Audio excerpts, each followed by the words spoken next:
네, 오늘은 여호수아 7장 16절로 26절 말씀을 통해서 아골골짜기의 교훈이라는 제목으로 여러분과 함께 은혜를 나누겠습니다. 오늘 본문에는 이스라엘이 아이성 전투에서 패할 수밖에 없었던 직접적인 원인 제공을 했던 그 범인이 발견되고 또 형벌을 받는 그 장면을 소개하고 있습니다. 여호수아의 지휘 아래 여리고 성 전투를 놀라운 승리로 끝낸 이스라엘 백성들은 쉽게 이길 것으로 생각했던 아이성 전투에서 참패를 당하고 말았습니다. 그래서 여호수아와 그 백성의 장로들이 언약궤 앞에 엎드려서 죄를 뒤집었으면서 하나님께 회개했을 때 하나님은 그 이유가 하나님 전에 바쳐야 될 전리품을 훔친 자가 이스라엘 백성 중에 있기 때문에 그렇다고 말씀을 하시면서 그 사람을 찾아내어서 벌하라고 명령을 하셨습니다. 그래서 그 다음날 오전에 여호수아가 온 백성들을 한자리에 모아서 범죄자를 골라내어 아골골짜기에서 처벌하는 그 엄숙한 장면을 저희가 보게 됐는데, 이 아골골짜기의 사건을 통해서 우리가 배워야 될 세 가지 교훈을 여러분과 함께 생각해 보고자 합니다. 첫 번째 진리는 하나님 앞에 완전 범죄란 없다라는 것입니다. 한번 같이 해볼까요? 하나님 앞에 완전 범죄란 없다.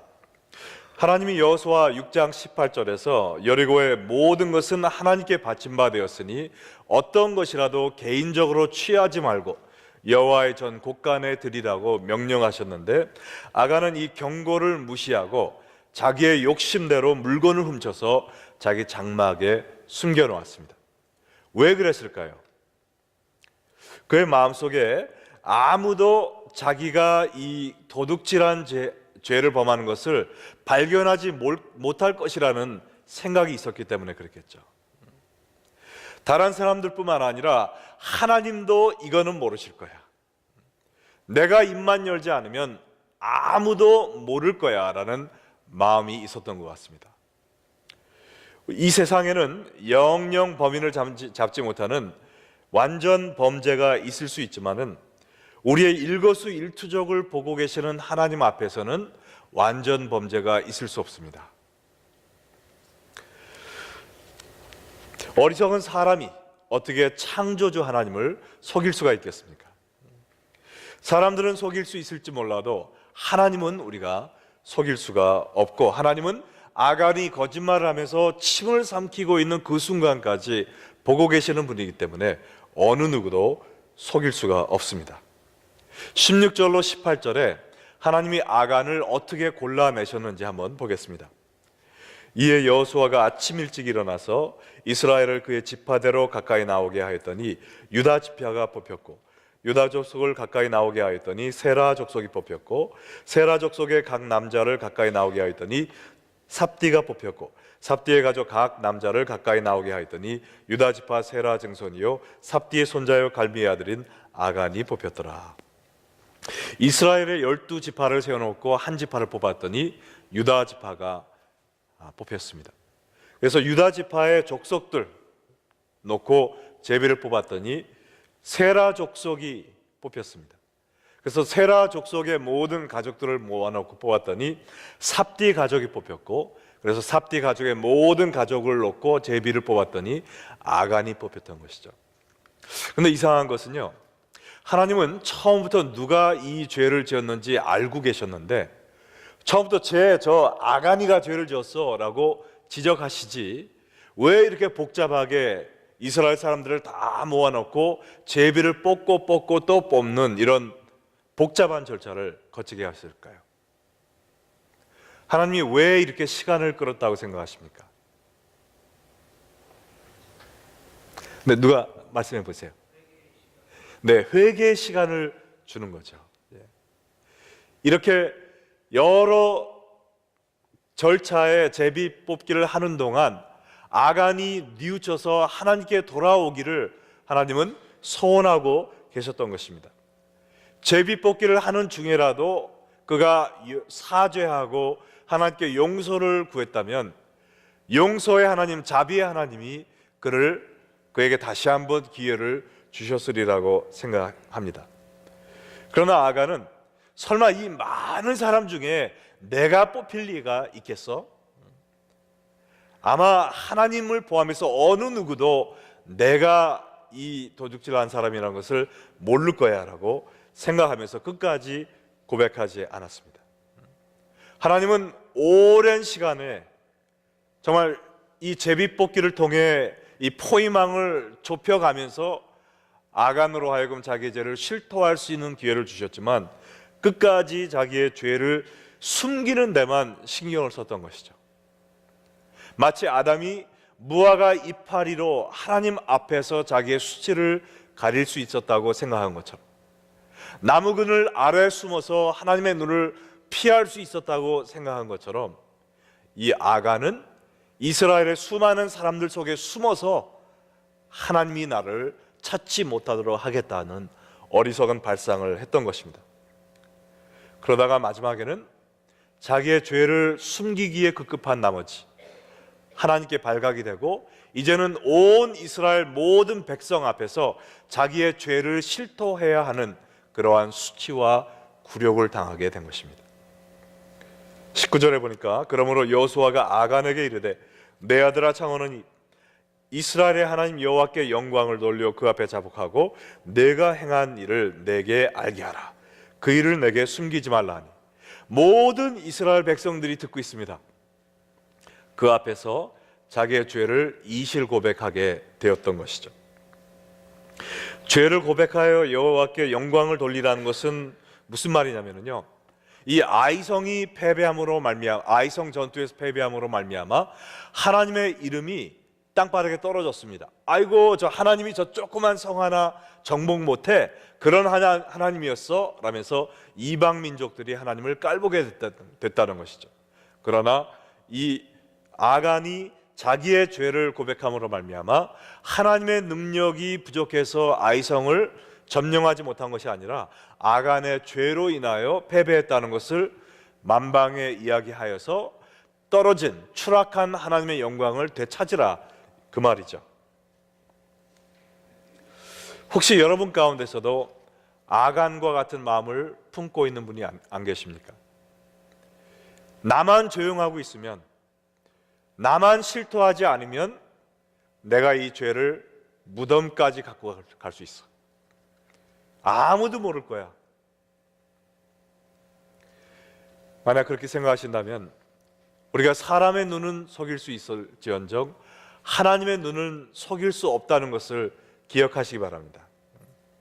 더 늦기 전에 여러분의 죄를 고백하고 용서받으시기 바랍니다. 내가 아직 걸리지 않았으니까 내가 조심하면 평생 안 걸릴 거라고 생각하신다면 큰 코 다킨다는 거죠. 하나님은 우리에게 회개할 기회를 주고 계신 것입니다. 하나님이 주시는 기간 동안 회개하지 않는다면 결국에는 온 이스라엘 앞에서 죄를 실토하는 그러한 굴욕을 당했던 아간과 같이 우리도 큰 수치를 당할 수밖에 없다는 것입니다. 하나님 앞에서는 완전 범죄란 없습니다. 여러분의 죄를 숨기지 마시고 하나님 앞에 고백함으로 용서함을 받는 여러분 되시기를 주의 이름으로 축원합니다. 자, 우리가 두 번째 배워야 될 진리는 뭐냐면요, 내 눈이 머무는 곳에 나의 미래가 있다는 것입니다. 우리 한번 같이 얘기해 볼까요? 내 눈이 머무는 곳에 나의 미래가 있다. 자신의 죄가 발각되었을 때 아간은 자신이 왜 그런 죄를 짓게 되었는지 뒤늦게 이야기를 합니다.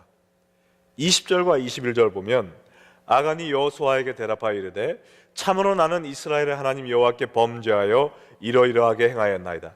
내가 노력한 물건 중에서 시날산의 아름다운 외투 한 벌과 은 200세겔과 그 무게가 50세겔 되는 금덩이 하나를 보고 탐내어 가졌나이다. 보소서, 이제 그 물건들을 내 장막 가운데 땅속에 감추었는데 은은 그 밑에 있나이다 하더라. 아간이 어떤 물건들을 훔쳤다고 그랬습니까? 시나산의 아름다운 외투 한 벌을 훔쳤다고 그랬어요. 이것은 고대 바벨론에서 생산되는 갖가지 무늬가 예쁘게 수놓인 그런 값비싼 외투를 의미합니다.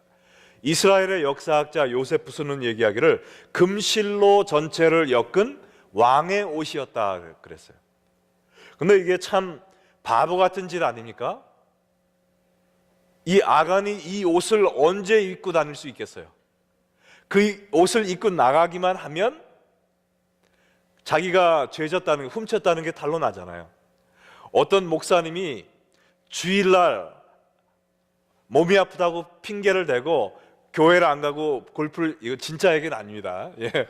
골프를 치러 갔는데, 예. 어떻게 탁 쳤는데 바람이 불고 패스에 맞아서 막 굴러가지고 홀인원이 됐다는 거예요. 네. 근데 홀인원 됐다, 골프도 속이고 갔는데 홀인원 한 거를 누구한테 얘기하겠냐 이 말이죠. 네.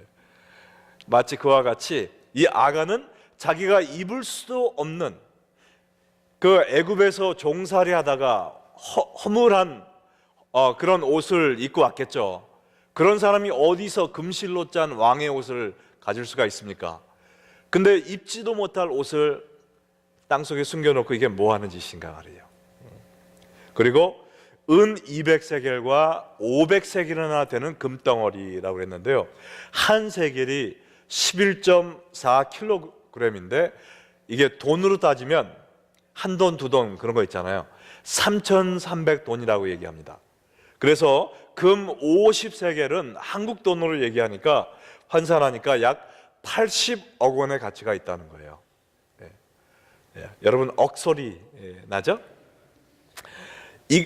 은까지 합하면 약 100억 원, 그러니까 1,000만 불쯤 되는 가치가 있는 금은보화를 훔친 것입니다. 이것만 있으면 자손대대에 내가 팔자 고칠 수 있다라는 생각을 하지 않았겠어요? 거기에 혹하고 넘어간 것입니다. 그러나 어떻게 됐습니까? 결국에는 자기가 훔친 물건은 한 번도 써보지도 못하고 그 훔친 물건들 뿐 아니라 자기의 모든 것, 자기의 생명과 자기의 가족까지 다 전멸하게 되는 이러한 종말을 맞게 되었다는 것이죠.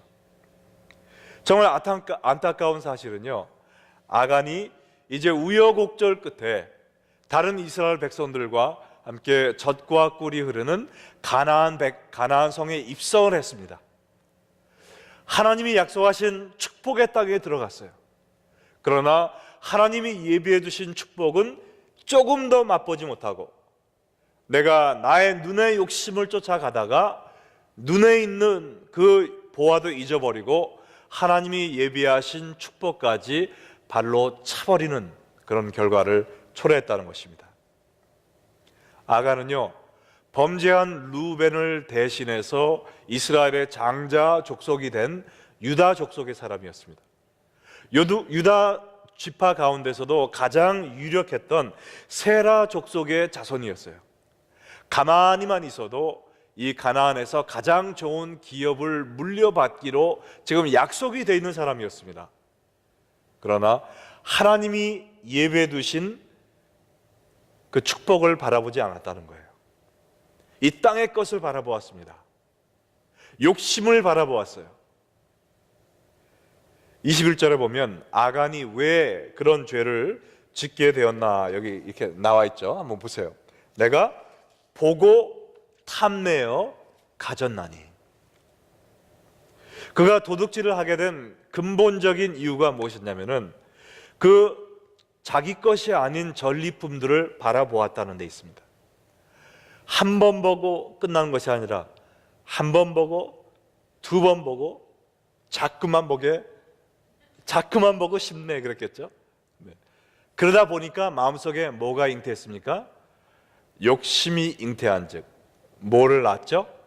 죄를 낳고 죄가 장성한 즉 무엇을 낳습니까? 사망을 낳게 되었잖아요. 하나님을 바라보아야 되는데 이 세상의 물질과 이런 금은보화를 바라보았습니다. 나의 영혼을 만족시키는 것을 바라보아야 되는데 나의 말초신경을 자극하는 것을 바라보았어요. 그러니까 내 마음속에 그것을 향한 탐욕이 일어났습니다. 그때 죄가 들어와서 이 사람의 삶을 조종하기 시작했어요. 그리고 사망으로 그 가족이 전멸하게 되었습니다. 40년 광야 생활 동안 메추라기와 만나를 보내 그를 먹여주신 하나님을 바라보아야 됐습니다. 범람하는 요단강을 갈라 가나안 땅으로 걸어 들어가게 하신 하나님을 바라보았어야 됐어요. 견고한 성 여리고를 하루아침에 한순간에 무너뜨리게 해주신 승리의 하나님을 바라보아야 했습니다. 하나님이 약속으로 주신 가나안 땅을 바라보아야 했어요. 그러나 아간은 봐야 할 것을 보지 못하고 보지 말아야 될 것을 바라보고 있었기 때문에 그의 마음속에 욕심이 생기고 죄에 굴복하고 죽음으로 끝나게 되었던 것입니다. 예수님도 눈은 몸의 등불이고 눈이 성하여 온몸이 밝을 것이라고 그랬는데요, 여러분의 눈은 지금 무엇을 바라보고 있습니까? 여러분은 마음속에 무엇을 정말 갈망하고 계세요? 여러분이 소원하는 것이 무엇입니까? 운전하고 가면서 매일 생각하고 내 눈과 생각이 가 있는 그것이 뭐냐 말이죠. 우리의 눈이 머무는 곳에 우리의 미래가 거기에 있습니다. 이 세상의 정욕과 쾌락과 욕심만을 생각하고 그것을 바라보고 있다면 내 마음속에서 욕심이 태어나서 죄를 조장하고 나의 삶은 파멸로 끝날 수밖에 없습니다. 그러나 여러분이 더 하늘의 것, 하나님을 바라보고 하나님의 사랑을 바라보고 주님의 주신 소명을 바라보고 말씀을 바라보고 선하신 예수님을 바라보고 산다면 여러분의 마음속에는 믿음이 싹 듭니다. 믿음은 선한 거룩한 삶을 하게 하고 우리는 영원한 생명을 얻게 된다는 것이죠. 여러분은 지금 무엇을 바라보고 있습니까? 무엇을 소망하고 있고 무엇을 쟁취하기 원하십니까? 하나님이 원하시는 것을 바라보는 여러분 되시기를 주의 이름으로 축원합니다. 마지막으로요, 이제 22절과 23절에 보면 여호수아가 이제 이실직고 하는 걸 듣고 사자들을 보냈더니 그 장막 속에 모든 물건이 있었어요. 그래서 가져와서 여호와 앞에 다 쏟아놓고 그 다음에 형벌을 내리는데, 마지막으로 우리가 알아야 될 진리는 여러분이 이미 다 아시는 진리지만 죄의 삭은 사망이다라는 것입니다. 한번 따라해 볼까요?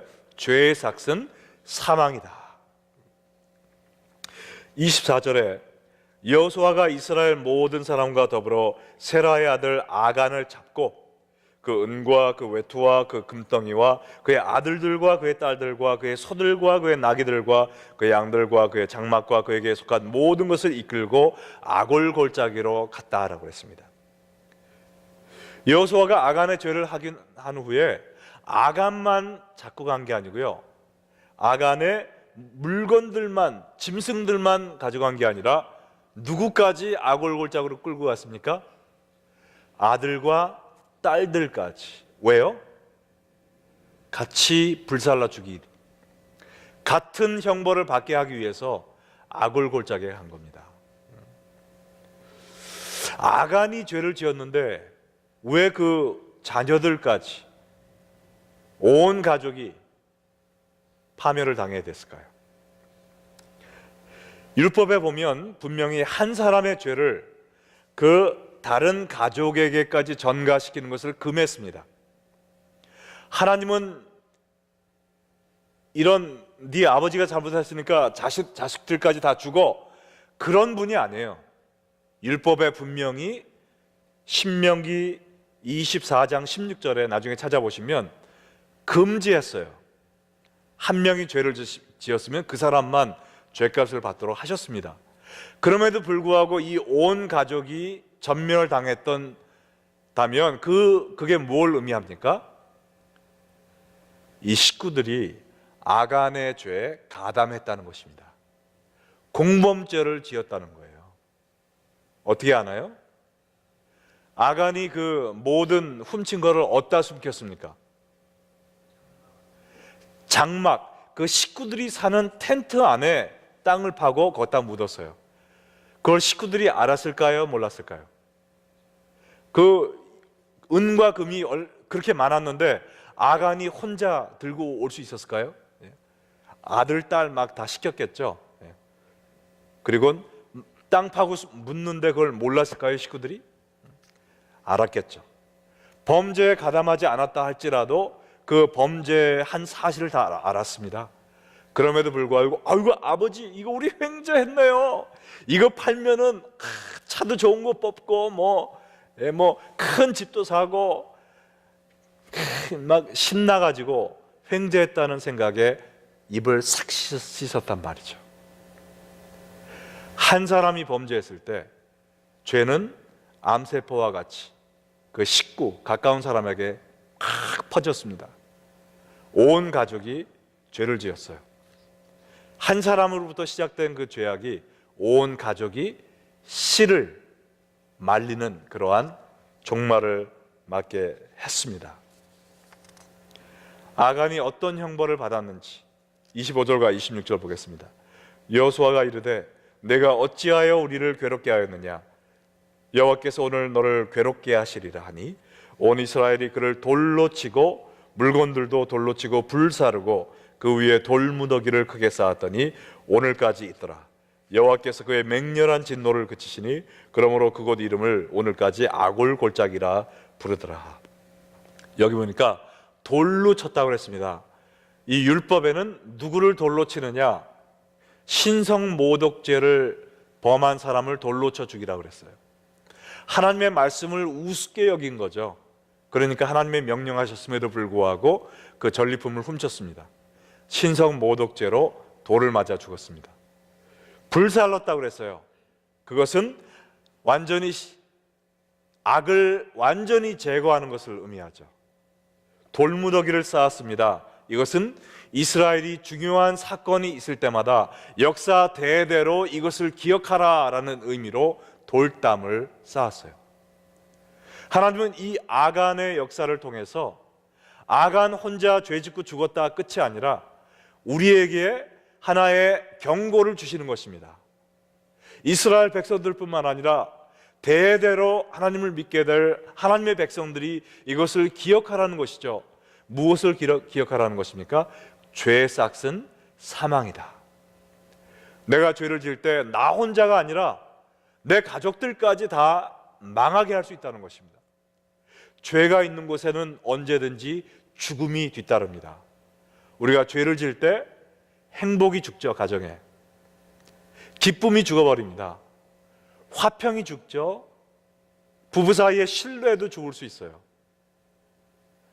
이외에도 우정이 죽고 사업도 죽을 수 있고 죄가 있을 때는 반드시 죽음이라는 대가가 따릅니다. 죽음이 있을 때 그 죄의 형벌이 치러지는 거예요. 아골골짜기, 아골이라는 것은 고통을 의미합니다. 그 고통의 골짜기가 되었어요.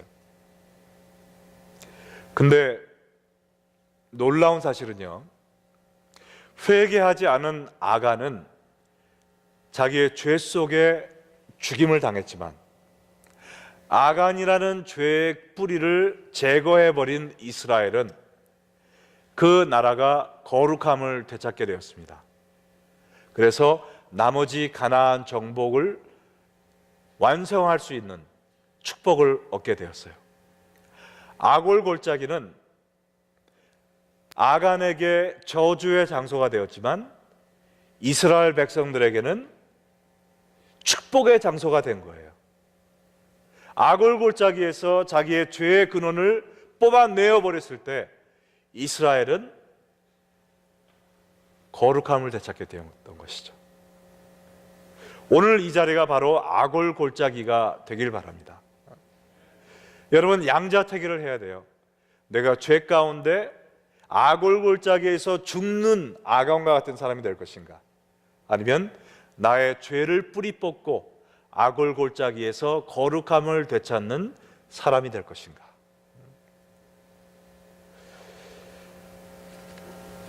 우리는 아골골짜기 하면은 끔찍하고 음습한 그런 장소로 생각하지만 아골골짜기는 그 다음부터 성경에서는요 소망의 장소로 언급이 되어 있습니다.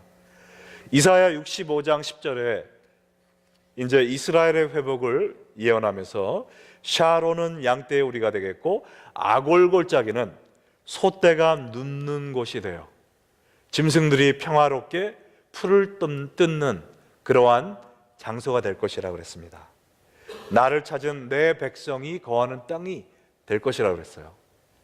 호세아 2장 5절에 보면 거기서 비로소 그의 포도원은 그에게 주고 아골골짜기로 무엇의 문을 삼아준다고 그랬습니까? 소망의 문을 삼으리니 그가 거기서 응대하기를 어렸을 때와 애굽 땅에서 올라오던 날과 같이 하리라. 우리는 찬송가도 있잖아요. 푸른 바다 나서니 몸 어디든지 가오리다. 아골골짜기 어디서 나오죠? 그 다음에 어떻게 되죠? 맞아. 2절이군요. 아골골짜 빈들에도 복음 들고 가오리다. 그 말은 뭐예요? 아골골짜기까지 간다는 것은 거기가 제일 가기 싫어하는 데라는 거 아니에요. 그러나 성경은 아골골짜기가 우리의 죄를 묻어버린 장소가 되었기 때문에 소망의 문이 될 것이라고 그랬습니다. 여러분, 아간은요 아골골짜기에서 이스라엘 백성들은 아골골짜기에서 자기들의 죄를 묻어버렸습니다. 근데 여러분과 저의 죄는 어디에 묻혔죠? 골고다 언덕에 묻혔죠. 우리의 아골골짜기는 골고다예요. 근데 한 가지 다른 것은 우리가 죄를 지었기 때문에 아간과 같이 우리가 골고다 언덕 위에서 십자가를 져야 됐는데 하나님의 은혜로 우리 대신 예수님이 돌팔매질을 당하고 불태움을 당하고 돌무덤, 예수님 시대의 그 십자가의 끔찍한 죽음을 당하심으로 말미암아 우리의 죄가 돌무덤 속에 묻혀져 버렸다는 것이죠. 우리의 아골골짜기는 골고다 언덕입니다. 그래서 로마서 6장 23절에 이야기하기를 죄의 삭은 사망이지만 하나님의 은사는, 하나님의 선물은 그리스도 예수 우리 주 안에 있는 영생이니라 그랬습니다. 예수님 때문에, 하나님의 은혜 때문에 죽어야 될 우리가 영생을 얻게 되었습니다.